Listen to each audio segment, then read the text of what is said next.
While others see luxury, she sees fabric scraps with stories. In the heart of San Francisco's wealthiest neighborhood, a 9-year-old girl in a patchwork dress waits quietly as her mother's only work uniform dries in the sun. She doesn't beg, she doesn't complain. But her silence speaks louder than words, and it reaches a man who's forgotten how to feel. What starts with a single sentence soon unravels years of indifference, privilege, and buried grief. Stay with us, because what comes next is not just about clothes. It's about dignity, second chances, and the power of being seen. Jonathan Reed wasn't supposed to be home that morning. His schedule had been carefully stitched together with the precision of a luxury watch.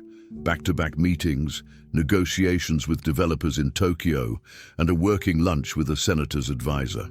But a missing folder, a small, forgettable mistake, forced a detour back to his mansion in Pacific Heights Grove.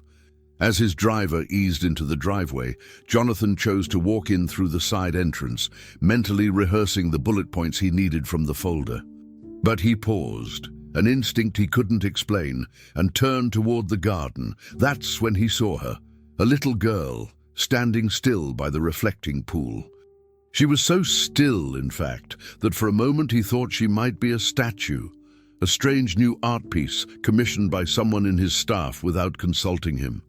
But then her dress fluttered in the breeze, a worn blue fabric patched with pieces of other lives. She stood alone, gazing at the water, not moving, not fidgeting, not distracted. It was the stillness that startled him most. It wasn't passive, it was intentional, almost meditative, as if she were holding the moment steady with the sheer force of her presence. Jonathan didn't know her name. "Not yet." "Hey there, you all right?" he asked, his voice lower than usual, as though not to startle a bird. She turned slowly, eyes wide at first, until they recognized him. The recognition brought neither fear nor friendliness, only awareness. She nodded politely, her voice calm and light. "Yes, sir." Jonathan took a step closer. "What are you doing out here in the cold?" The girl glanced back toward the side yard, where a single piece of clothing, a woman's work uniform, was clipped to a sagging clothesline, trying to dry in the early morning air. She hesitated only a second. "Waiting for the sun," she said. Then, as if she had been taught to always clarify, always explain, she added, "Mom's uniform needs to dry. We only have one for each day." The way she said it, not pleading, not embarrassed, just truthful, struck him more deeply than any protest or appeal might have. It was a simple fact of her life, delivered without shame, and somehow it was that quiet honesty, that lack of self-pity, that made his chest tighten in a way he hadn't felt in years. He had heard hundreds of pitches, sob stories dressed up for foundations and press releases. This wasn't that. This was just real. Jonathan didn't respond immediately. He looked at her, really looked. Her name hovered on the edge of his memory. Claire, Gloria's daughter. He'd seen her in passing, perhaps once or twice, maybe even stepped over one of her sketch pads without noticing. But now, standing there in a too-thin dress, hair pulled back in a loose bun, she was impossible to ignore. She wasn't pitiful. She was composed, strong even. Her quiet presence demanded attention without asking for it. There was a dignity in her stillness that made Jonathan feel absurdly overdressed in his $1,000 coat. Claire didn't avert her eyes. She simply waited, not for him, but for the sun, because that was what mattered. Her mother needed the uniform. The day would go on, and she was doing her part. Jonathan opened his mouth to say something. He didn't know what. Maybe offer her a warmer coat or ask if she wanted to wait inside. But every phrase that came to mind sounded wrong, too performative, too rehearsed. So he said nothing. And she, perhaps sensing the weight of the silence, simply turned back to the water. He found himself stepping beside her, drawn in without realizing it. The reflecting pool lay still, a thin veil of light beginning to stretch across its surface. He followed her gaze. In the water, he saw not only her reflection but his own, taller, distant, sharply dressed, and somehow small in comparison. He felt stripped of the layers that usually protected him: status, money, distraction. Claire didn't seem to notice his discomfort. Or maybe she did, and chose to be kind enough not to mention it.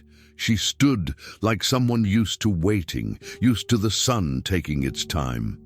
There was no bitterness in her stance, no resentment, just patience. Jonathan, who had built a life on speed, on accelerating processes, on maximizing returns, suddenly felt like the slow one. Claire was teaching him something without trying to, and maybe that's what made it sink deeper. The truth, when unpolished, cuts the cleanest. He could offer her 100 things, and none of them would mean more than the fact that she had shown up early to let the sun do its work, because she had no other choice. She shifted just slightly, as if remembering she wasn't alone. Turning her head a little toward him, she said with the faintest trace of a smile, "It dries faster when the sun's out. We put it up early." He nodded, unable to meet her eyes, unsure why her words felt heavier than they sounded. He realized he hadn't asked for her name, not because he didn't care, but because it suddenly felt too late to pretend he hadn't ignored her existence until now. There was something deeply wrong in that, and he knew it. He mumbled something about needing to grab his folder, then stepped away, his pace brisk, his breath unsteady, though the air was mild. He went into his study, found the folder sitting exactly where he'd left it, and stood staring at it for a full minute before picking it up. As he walked back out, he glanced once more toward the garden. Claire hadn't moved, still waiting, still standing, still patient. And in that image, something cracked open inside him, not loudly, not visibly, but undeniably. That evening, Jonathan sat alone at his long dining table. The meal, prepared by his private chef, sat untouched as faint sounds of laughter trickled from the back of the house. Gloria and Claire, eating in the small staff kitchen, sharing whatever was left over. He tried to focus on the documents he'd brought home, on the numbers and contracts and urgent emails, but Claire's words echoed louder than any market update. "We only have one for each day." It played over and over, not as a plea, but as a mirror. A mirror to a life he'd never considered, one that quietly existed inside his own home, yet had never intersected with his. Until today. He didn't feel charitable. He felt exposed, stripped of excuses, and somewhere deep in the quiet parts of himself he often avoided, a thread was pulled. Not broken, not yet, but it was unraveling. And for the first time in years, Jonathan Reed had truly seen someone, and the world, imperceptibly, had begun to change. It'd been 3 days since Jonathan had seen Claire by the reflecting pool, and though he hadn't said a word about it, the image of her small frame standing in that patch of sunlight had taken up residence in his thoughts. He caught himself thinking about her while on calls with clients, distracted during meetings, even pausing once while signing a contract because her words, "We only have one for each day," suddenly echoed in his head, louder than the boardroom chatter. He told himself it was ridiculous. He had no reason to dwell on it. Yet, one afternoon, driven by something he couldn't quite name, Jonathan left the office early and returned home.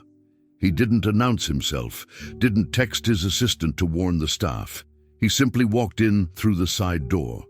As he stepped inside, he heard something faint and unexpected. Not words exactly, but a soft melody, like a hum carried by breath rather than sound. It came from the laundry room. Curious, almost cautious, he followed it. When Jonathan reached the doorway, he froze. Claire was sitting cross-legged on the tiled floor, her back hunched slightly, a needle glinting between her small fingers. Pieces of fabric, torn shirts, scraps of curtains, patches of faded uniforms surrounded her like the aftermath of a small storm. She was sewing, her tongue pressed lightly to her lip in concentration. the thread slipping through the fabric with the precision of someone who had done this more times than her age should allow. On her lap rested a worn blue notebook, open just enough for him to glimpse sketches drawn in pen. Careful lines, annotations, tiny swirls of handwriting too deliberate to be random doodles. For a long moment, he didn't say a word. He just watched her, transfixed by how deeply she was lost in what she was doing. This wasn't play. This was purpose. When she finally noticed him, she gasped and instinctively slammed the notebook shut, tucking it behind her. "I'm sorry, sir. I didn't mean to. I wasn't messing anything up." Her words stumbled over each other, afraid, rehearsed, the way a child speaks when she's used to being told she's in the way. Jonathan raised both hands, palms out, his voice low. "It's all right. You're not in trouble, Claire." She hesitated, blinking up at him as if trying to confirm whether that could possibly be true. Her shoulders eased slightly, but her hands still hovered protectively over the notebook. Jonathan crouched down a little, his suit tightening uncomfortably at the knees. "What were you working on?" he asked. She hesitated again, glancing toward the back door, maybe hoping her mother would appear, but Gloria wasn't home yet. Slowly, reluctantly, Claire pulled the notebook forward and placed it on her lap, eyes downcast. "Just drawing," she said softly. "For fun." Jonathan extended his hand. "Can I see?" She froze, her small fingers gripping the edge of the notebook as if it might shatter. Then, after a long silence, she nodded and handed it to him with the kind of hesitation reserved for things precious. When he opened the first page, the breath left him. There were dresses, dozens of them. Some were simple, others complex, but all shared something unmistakably alive. The designs weren't about luxury, they were about care. Notes were scribbled beside each sketch in small, neat handwriting. Dress made from curtain scraps, for Maya, whose family can't afford new clothes. Coat from old bedsheet for Louise, who walks to school in the cold. Skirt from uniform pieces for Mrs. Carter, who lost weight and has nothing that fits. Jonathan turned each page carefully, almost reverently. He had seen blueprints worth millions, architectural renderings that defined skylines, but nothing had ever hit him quite like this. There was a pulse inside these drawings, a heartbeat. Claire sat quietly, watching him, chewing the inside of her lip. "You drew all these?" he asked. She nodded, her voice barely above a whisper. "I like making things new again. People throw away good stuff. My mom says I should focus on school, but I just think maybe one day I can make real clothes. For people who don't have any."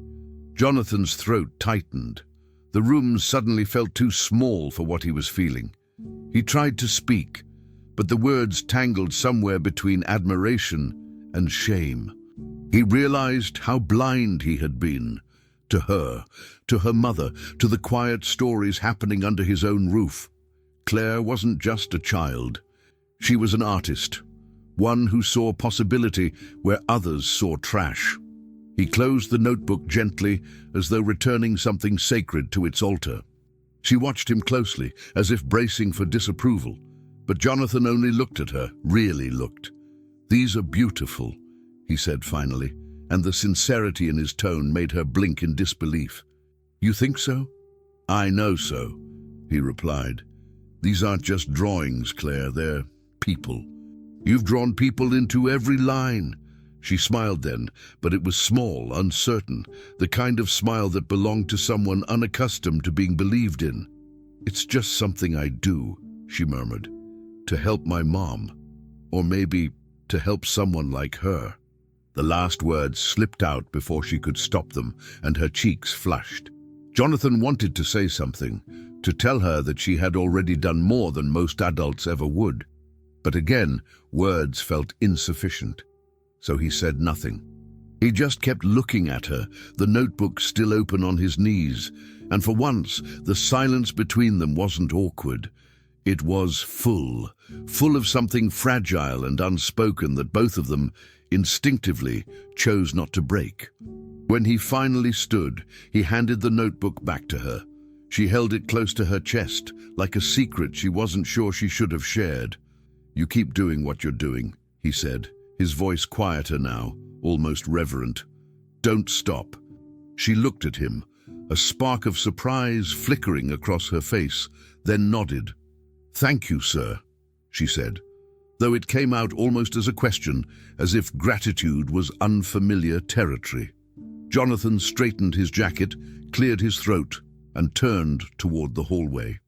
As he walked away, he could feel her eyes on his back, curious, measuring, perhaps even trusting him just a little. He didn't deserve it yet, but he would. He stopped at the door, looked once more over his shoulder, and saw her return to her sewing.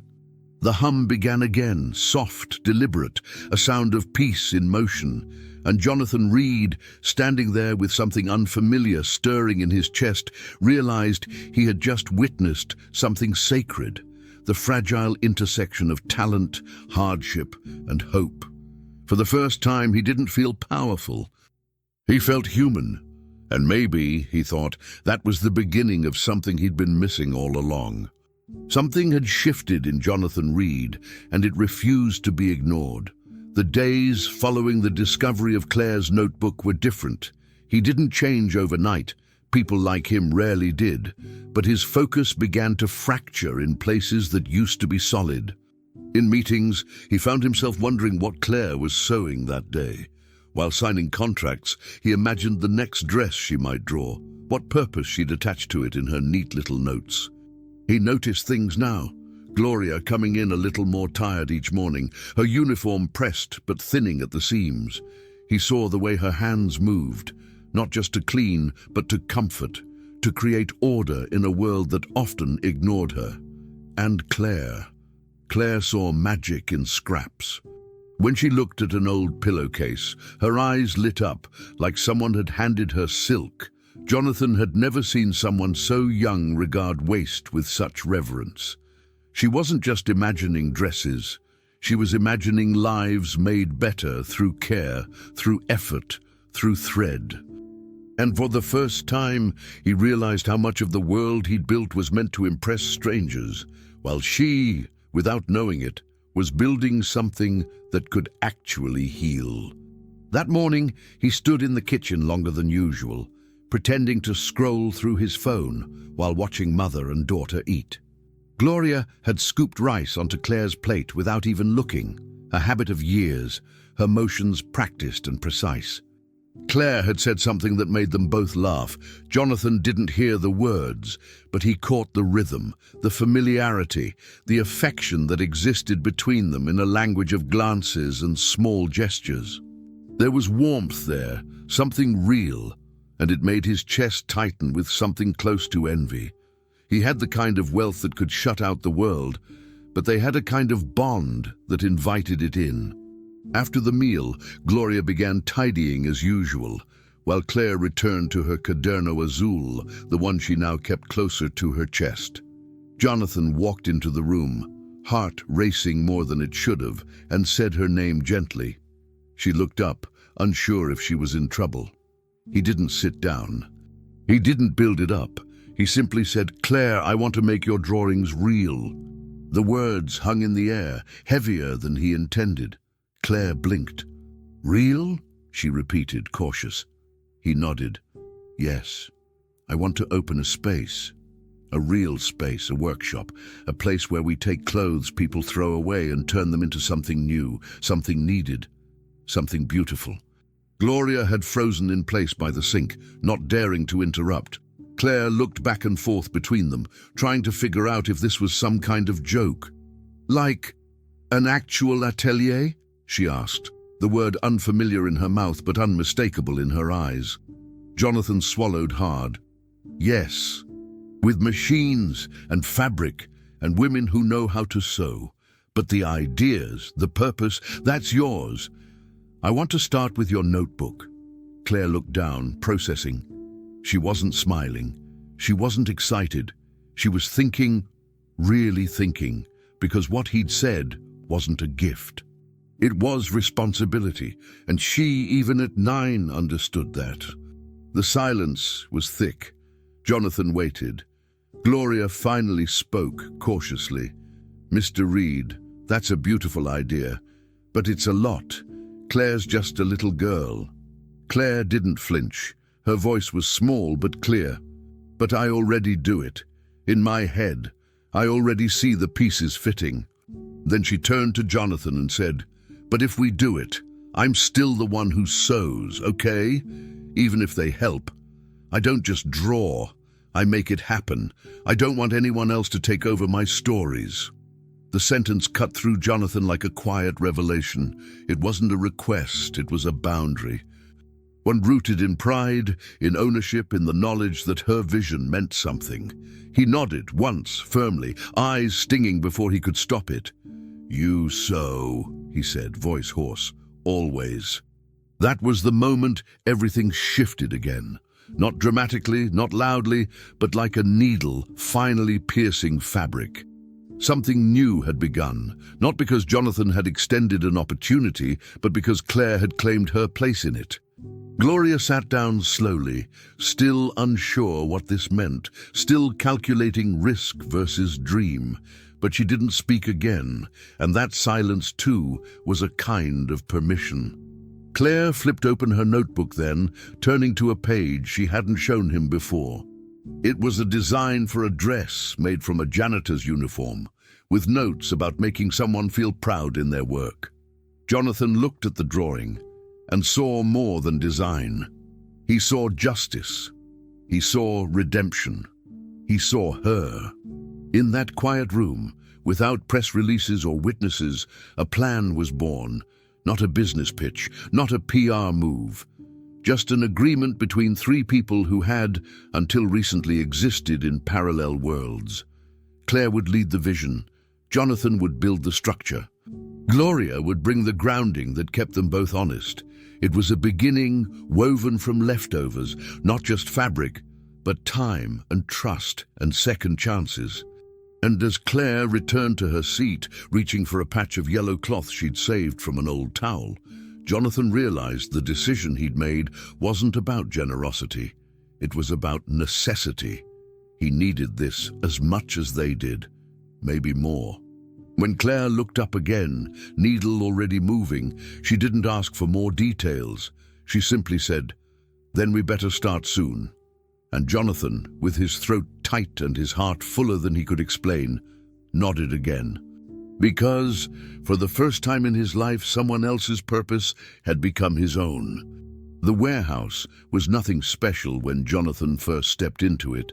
A stripped-down industrial shell with dusty windows and concrete floors. But Claire didn't look at it like that. She walked in like it was already a studio, already filled with color and movement and meaning. She pointed to corners and walls, explaining where the cutting tables should go, where they'd stack fabric, where the mannequins could stand like quiet partners in creation.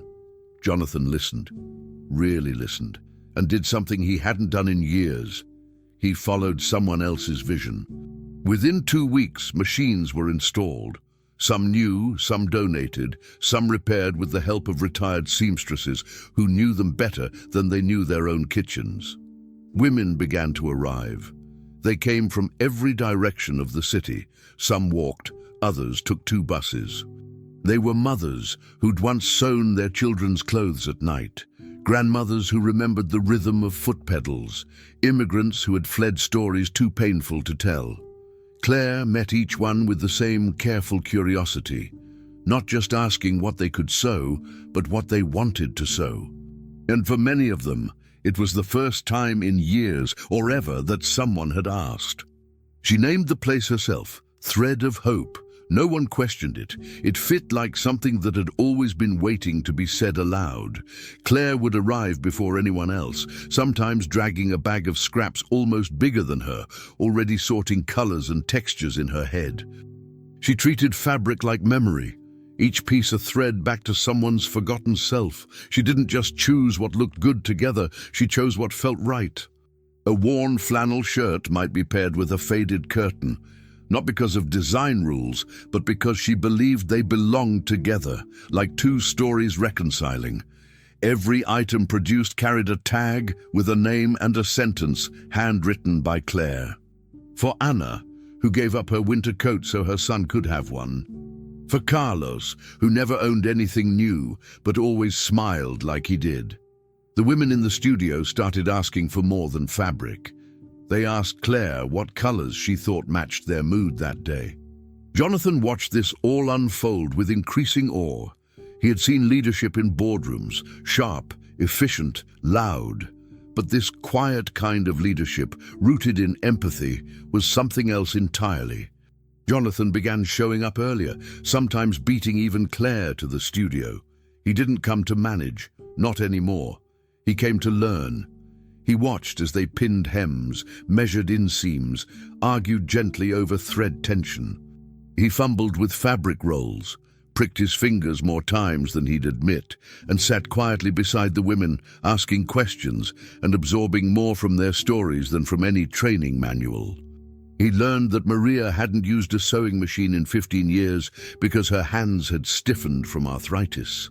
He learned that Jamila, who barely spoke English, had once designed wedding dresses in Beirut. Every face carried a history no one had bothered to ask about, until now. Claire took breaks only when Gloria made her, often eating lunch with thread still tangled in her fingers. Sometimes she'd draw new designs between bites, explaining her thoughts to Jonathan in bursts. This one's for Lucia. She's going to an interview. Needs to feel like she owns the room. He nodded, never interrupting, never questioning the logic, because he'd stopped seeing her as a little girl with cute ideas. She was the pulse of the project, the reason it worked. In that space, Jonathan found himself breathing differently. He stopped thinking about deadlines and headlines. Instead, he thought about fabric deliveries, about the smile on Estella's face when she tried on a blouse that actually fit, about how Claire's handwriting had started to appear on more than just sketches. It was now a voice that guided others. He caught himself laughing more, not the polite corporate laugh he used at dinners, but real laughter, the kind that made his chest ache in a good way. One afternoon, while helping fold a pile of newly finished shirts, he paused and looked around. 10 women sewing, Claire crouched by a mannequin, adjusting a waistband, Gloria consulting with 2 others about sizes. There was music playing from someone's old speaker, not loud, just enough. And for the first time in years, Jonathan felt like he was exactly where he was supposed to be. No suit, no script, just part of something that mattered, something that had weight, not in profit margins, but in presence. It wasn't just him. The women changed too. They stood taller, laughed louder. They brought photos of their children, their late husbands, their old lives, and pinned them to the corkboard Claire had labeled Inspiration Wall. They started wearing pieces they'd made themselves, proudly. They gave each other nicknames. They began showing up early, not out of necessity, but excitement. One brought in tamales, another homemade tea. They talked about things beyond the studio, relationships, grief, hope, plans. The space had become more than a workplace. It was a repair shop for souls. Claire's designs weren't just art.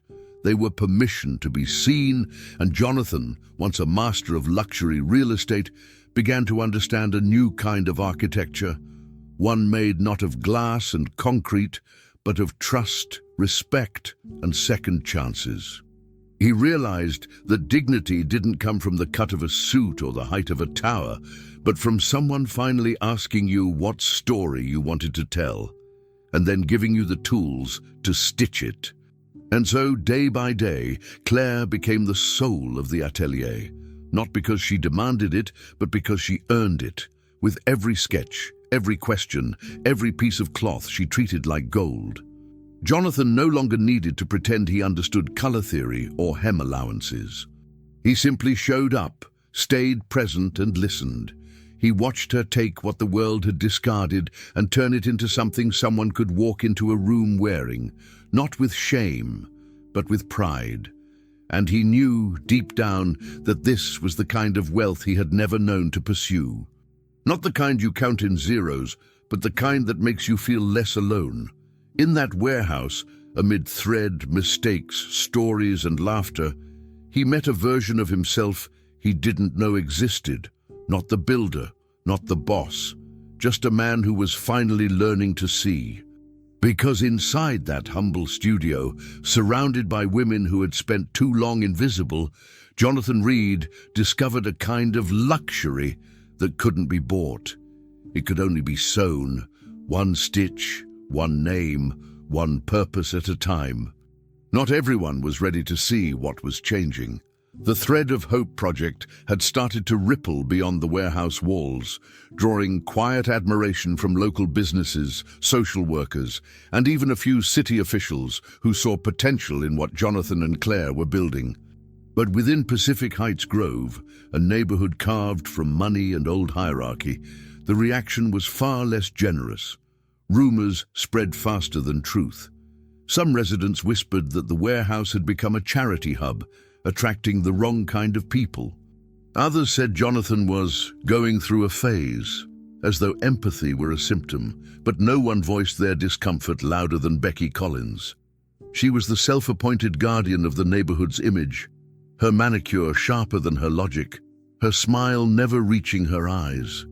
When she requested an emergency homeowners meeting, Jonathan knew it wasn't about property lines or noise complaints. It was about class, fear, and the boundaries of belonging.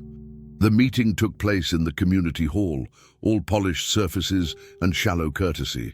Becky arrived in silk, her perfume thick enough to announce her presence before she spoke. "Jonathan," she began, drawing out his name as if she owned it, "we need to discuss the situation you've created." He didn't respond immediately, letting her continue. "I've received several concerns about the people you're bringing into our neighborhood. Pacific Heights Grove isn't a..." She paused, searching for a word that sounded less cruel than what she meant. "A community center." A few nods followed from other residents, people Jonathan had known for years, people who smiled at him at fundraisers and pretended to care about social causes as long as they stayed comfortably theoretical. Becky crossed her arms. "We worked hard for this neighborhood. We pay for its peace, its order. What happens when that changes?" Her tone made it clear. She wasn't afraid of disruption, she was afraid of equality. Jonathan leaned back, studying her. "A situation?" he asked. "You mean the project?" She tilted her chin. "If you want to call it that." He could feel the room waiting, a mix of curiosity and cowardice. "You're concerned about people sewing," he said slowly. "About women making clothes from fabric that would have ended up in a landfill?" Becky smiled without humor. "I'm concerned about who's walking through our gates. This is Pacific Heights Grove, not downtown Oakland. If you want to play charity, fine, just not here." Jonathan's jaw tightened. He had expected resistance, but not the naked disdain that came with her words. "You think dignity is charity?" he asked. Becky blinked, caught off guard by the calm in his voice. "I think you're inviting trouble. You don't understand how fast these things spiral. Next thing you know, you'll have..." She stopped herself, realizing she was about to say too much, but the silence that followed said it for her. Jonathan stood, the sound of his chair scraping across the floor, slicing through the murmurs. "Becky," he said evenly, "who cleans your house?" She frowned. "Excuse me?" "Your house," he repeated. "Who cleans it?" "Maria," she said stiffly, as if the name itself were beneath her tongue. "And what's her last name?" The question landed like a stone. She opened her mouth, closed it again. I don't... What does that have to do with anything?" Jonathan took a slow step closer. "Everything." The room had gone still. "You see, you already have people like the ones you're afraid of. You just refuse to see them. You've built a life that depends on their invisibility. What I'm doing doesn't bring anyone new here. It just forces you to notice who's been here all along." He didn't raise his voice. Didn't need to. The words carried the weight of someone who had finally stopped apologizing for growing a conscience. For a long moment, no one moved. Becky's face flushed, the kind of red that came from shame disguised as anger. "This is absurd," she hissed. "You're turning a private community into a spectacle." Jonathan gave a faint smile. "No, Becky, I'm turning hypocrisy into reflection." Someone in the back let out a quiet chuckle. Another person lowered their eyes. The air shifted, not entirely in his favor, but enough to show that something in the room had cracked. Becky gathered her bag with a sharp motion, muttering about people losing their minds, and left. The door clicked shut behind her, and the remaining residents stayed seated, unsure what to do. Jonathan stood there for another moment, letting the silence stretch. Then he said quietly, "We talk about preserving value here, but maybe value isn't about price per square foot. Maybe it's about who we choose to see." And with that he walked out, not waiting for applause or approval. Outside, the evening was settling in, and Jonathan found himself breathing easier than he had inside that polished cage. He thought of Claire, probably still at the warehouse, stitching labels with names, writing short notes in her uneven handwriting. For Rosa, for Malik, for those who stayed unseen too long. He realized then that Thread of Hope wasn't just about fabric, it was a rebellion stitched in silence. Each seam challenged the quiet arrogance of people like Becky. Each design made invisible lives visible. And he understood, with fierce clarity, that what they were creating wasn't just clothing. It was a tear, a deliberate rupture, in the fabric of exclusion itself. He wasn't a savior. He was just a man, finally learning what needed to be unmade before something better could exist. And as he walked away from the meeting, Jonathan Reed knew one thing for certain: he would not go back. The transformation of the condominium's ballroom into a runway wasn't just logistical, it was symbolic. A space that had hosted cold charity galas and wine tastings suddenly pulsed with purpose. But what mattered wasn't the lights or the chairs or the impromptu stage. It was who stood behind the curtain, clutching the edges of their dresses like armor. They weren't models in the traditional sense. No towering heels, no hollowed cheeks. These were women who had spent lifetimes sewing clothes for others, cleaning homes they could never afford, translating their strength into silence. And now, for one night, they would be seen. Claire stood near the back, checking hems and smoothing fabrics with the intensity of a seasoned designer. She didn't smile, not out of nerves, but out of fierce focus. Gloria whispered something to her, probably a joke, and Claire let out a breath, her hand brushing over the stitches of her mother's dress. It had once been a cleaning uniform, the same grey material that had soaked up bleach and sweat for years. Now it was cobalt blue, repurposed, reimagined, a badge of defiance disguised as elegance. Tonight, they wouldn't blend in. They would stand out, and Jonathan knew the moment was bigger than any deal he'd ever closed. The music began. One by one, the women stepped onto the runway. Maria, who had never worn makeup in her life, wore red lipstick that Claire insisted on. Her dress was made of discarded curtain silk and the lining of a trench coat. She looked like someone who had come back for the dignity that life once denied her. Behind her came Siham, the refugee from Sudan, whose gown carried golden embroidery that shimmered with every step. Each woman walked slowly, awkward at first, but with each pair of eyes that met theirs, not with judgment but admiration, their posture shifted. They began to own it. They weren't wearing someone else's vision. They were wearing their stories. The tags inside their clothes didn't say "Made in China." They said "Made with Purpose." Claire had written each name by hand. The crowd, some familiar, some distant, was silent at first. Then came whispers, some gasps, even claps. But more than anything, there was attention, focus, presence. For the first time, these women weren't background noise in someone else's scene. They were the main event. Every step they took was a reclaiming, a confrontation with invisibility. Jonathan sat in the front row, not as the host, but as a guest in a world he hadn't known existed until Claire had invited him in. He didn't recognize half the fabrics, but he knew the people. He had heard their stories while threading bobbins, while folding cloth, while sitting with women who talked as they worked. Each outfit was a chapter.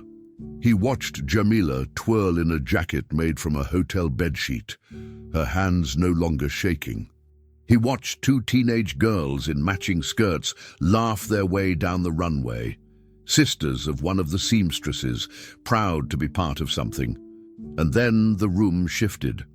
Gloria and Claire stepped out, hand in hand. The dress Claire wore was a mirror of her mother's, not identical but connected, both made from the same fabric, the cleaning uniform, a uniform that had mopped up spills in Jonathan's own house. Now it shimmered under the spotlight. The audience inhaled collectively. You could feel it, a silence that wasn't uncomfortable but reverent, the kind of hush that says, pay attention, something sacred is happening. Claire didn't smile. She simply walked forward, her mother's hand still in hers. And somehow that said everything. In that stillness, even those who had arrived skeptical, dragged by social obligation or idle curiosity, felt the weight of something shifting. These weren't costumes. These weren't just garments. They were confessions turned into couture.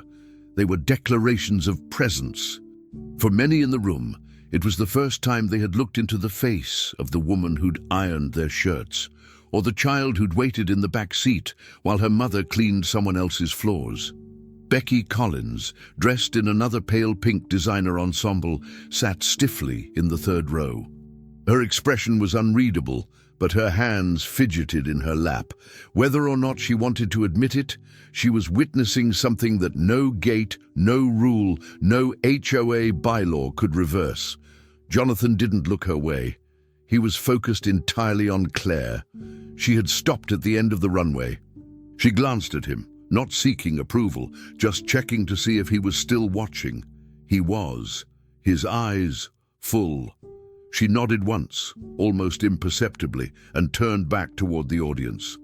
It was her stage now. No one could take it back. As the final note of music faded and the lights dimmed, the applause started, hesitant then rising. Not the perfunctory clapping of an art show or silent auction, but real, standing, tear-filled applause. The kind that says, thank you, I see you, and I was wrong, all at once. Several women cried openly, a few men too. The models didn't bow, they simply stood, shoulder to shoulder, and took it in. Claire stepped forward with a microphone, cleared her throat and said, "These clothes were made by people you already know. You just didn't know you knew them." Nothing else. Just that, and it was enough. No speeches, no sales pitch, no donation links, just truth. And that made it unforgettable. Jonathan looked around the room and thought about how many times he'd sat in it without ever feeling anything. Tonight, it was alive, and he hadn't created that. Claire had.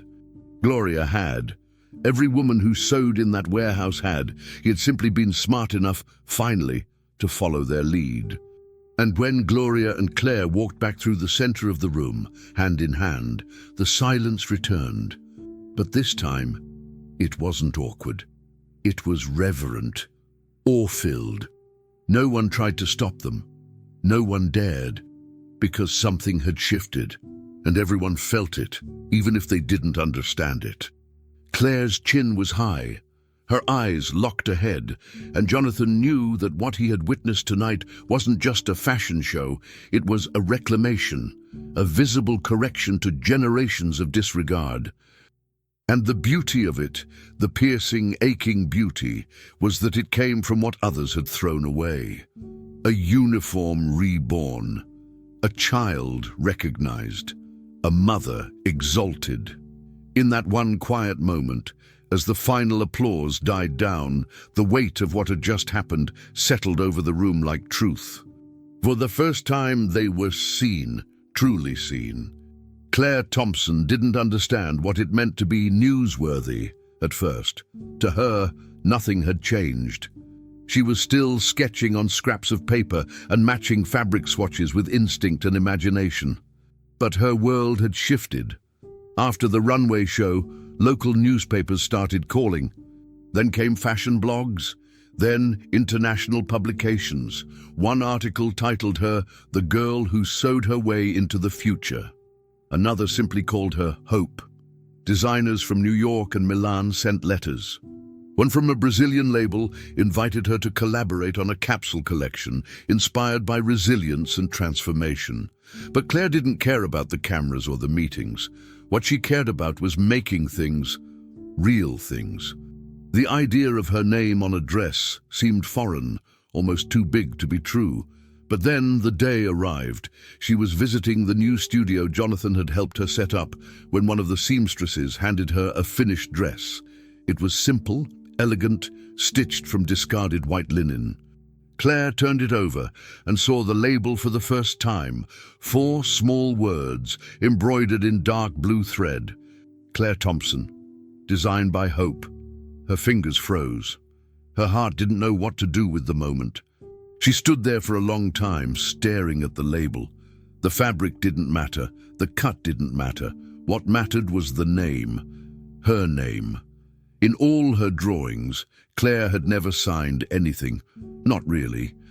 Her designs were about other people's stories. Maya's curtain, Louise's blanket, her mother's uniform. She had never imagined hers would matter. And yet here it was. Her own identity sewn into something beautiful, something meant to be worn and seen. She thought about all the times she sat in silence while her mum cleaned bathrooms, about all the days she'd waited behind doors while adults ignored her presence. That label wasn't just fabric, it was a declaration. I exist, I created, I belong. She couldn't stop touching it. She didn't cry, not then. Claire didn't cry easily, but her throat closed tight in a way that made her walk faster, out of the workshop, down the hall, until she burst into Jonathan's office, still clutching the dress. She didn't knock. She didn't need to. He looked up from his desk just as she held it out to him. Jonathan didn't ask what it was. He stood slowly and reached for the dress, turning it in his hands like someone handling a sacred object. When his eyes found the label, something in his face shifted. The guardedness, the polished composure that had once been his entire identity, it all dropped away. He read the words once, then again. He ran his fingers over the stitching like he was trying to memorize the feeling. Claire Thompson, design by Hope. It was simple. It was perfect. Claire watched him, unsure what response she expected. Maybe a nod, maybe a smile. Instead, he surprised her. He reached into the drawer of his desk and pulled out the small, worn blue notebook, the one she thought he had long forgotten. Her sketchbook, the first one. He held it carefully, thumbing through the pages where she had once drawn coats for the homeless and dresses made from trash. I kept it, he said quietly. Every page, every story. Claire didn't speak. She didn't need to. He closed the book, set it on the desk, and placed the dress beside it. There was a long silence between them, but it wasn't awkward. It was full, weighty. Claire stepped closer, standing beside him. She looked at the 2 items side by side, the sketchbook that had started it all and the dress that proved it had mattered. Jonathan finally spoke again, his voice tight and raw. You didn't just make clothes, Claire. You sewed something back into me I didn't even know was gone. She tilted her head slightly. Like what? He met her eyes and didn't look away. My soul, he said. You stitched my soul back together. Claire didn't respond immediately. She just gave a small smile. Not smug, not shy, just real. Then she picked up the dress and gently handed it back to him. Then I guess you better take care of it, she said. He nodded. It was a promise. Outside the office, Life continued. Seamstresses laughed in the break room. New rolls of fabric were delivered. A group of school kids arrived for a tour of the social atelier, holding clipboards and wide-eyed expressions. But inside that room, something sacred had taken place. Not loud, not grand, but quietly monumental. Jonathan looked at Claire not as a child, not even as a prodigy, but as someone who had redefined what value meant in his world. She didn't need to wear a suit or close million-dollar deals to make an impact. She had done more with a needle and a dream than most CEOs did in a lifetime. That moment, the dress, the label, the sketchbook, was a full-circle truth. The girl with the patched blue dress had grown into the designer whose name now stood for something far bigger than fashion. Claire turned to leave, satisfied, but just before she stepped out, she glanced back and said, "It's not about being famous, you know. It's about being useful." Jonathan smiled. "That's exactly why you are." She nodded, accepting the compliment like a fact, not flattery. The door closed softly behind her, and Jonathan, still holding the dress, sat down slowly, his eyes on the label. Claire Thompson, designed by Hope. He whispered the words under his breath, like a prayer, not to her, to himself, as if repeating them could remind him of what mattered. He reached for the notebook one last time, holding it in his lap as if it were fragile, and in that moment, alone in his office with fabric and ink as his only witnesses, Jonathan Reed finally understood what legacy meant.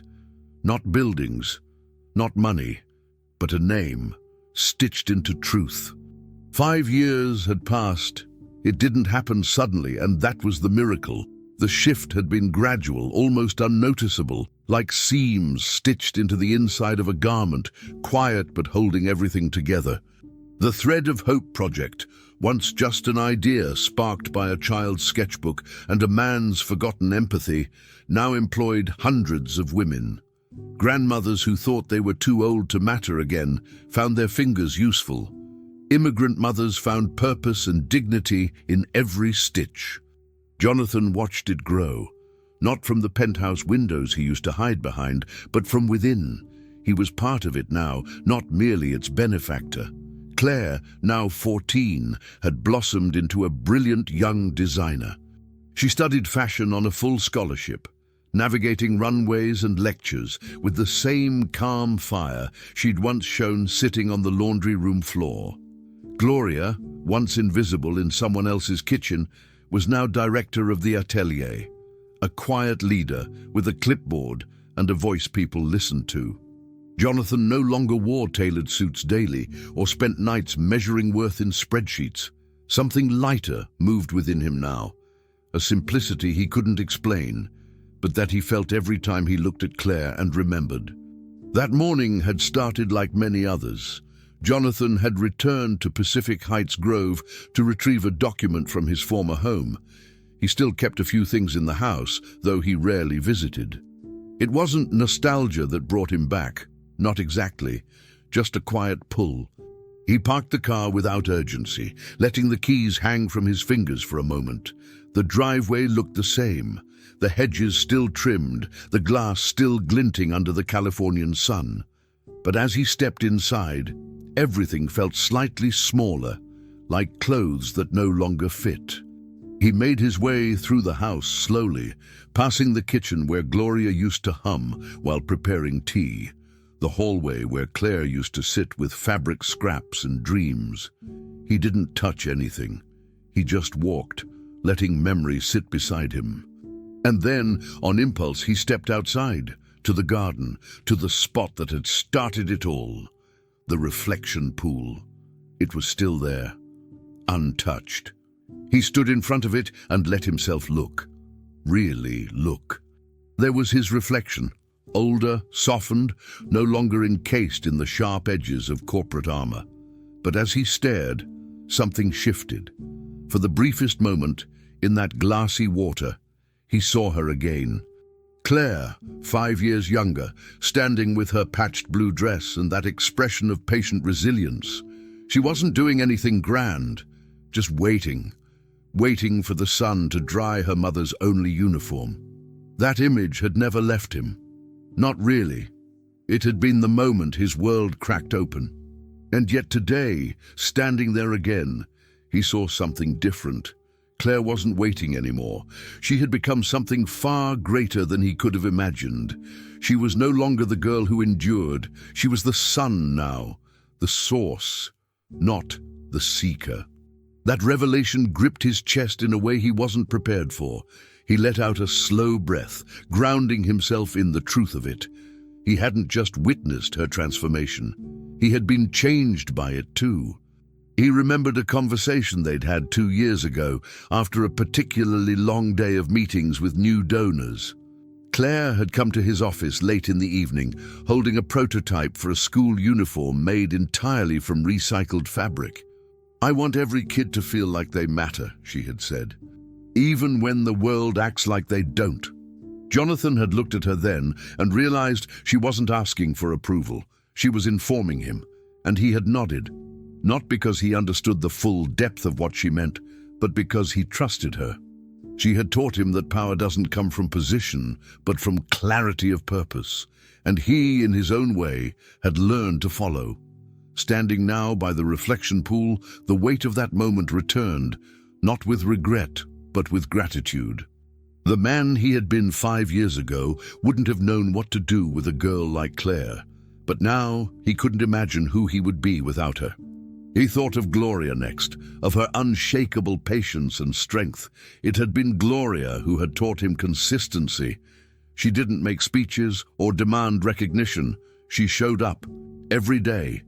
She stitched dignity into everything she did, from managing the work schedules of the seamstresses to staying late to train the newer ones who had never touched a sewing machine. Her leadership had become the quiet backbone of Thread of Hope. And still, she always made time for Claire, mother first, always. Jonathan respected that fiercely. He had once tried to thank her for staying, for trusting him. She had simply said, "You showed up, Mr. Reed. That's all anyone ever wanted from you."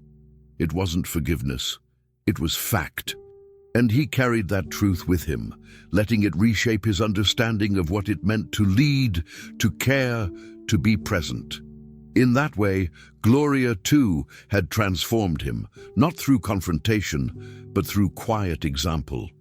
As he stood once more before the reflection pool, 5 years older and infinitely changed, Jonathan allowed himself to feel everything. Not just memory, not just pride, but the soft ache of growth. He no longer needed titles or applause.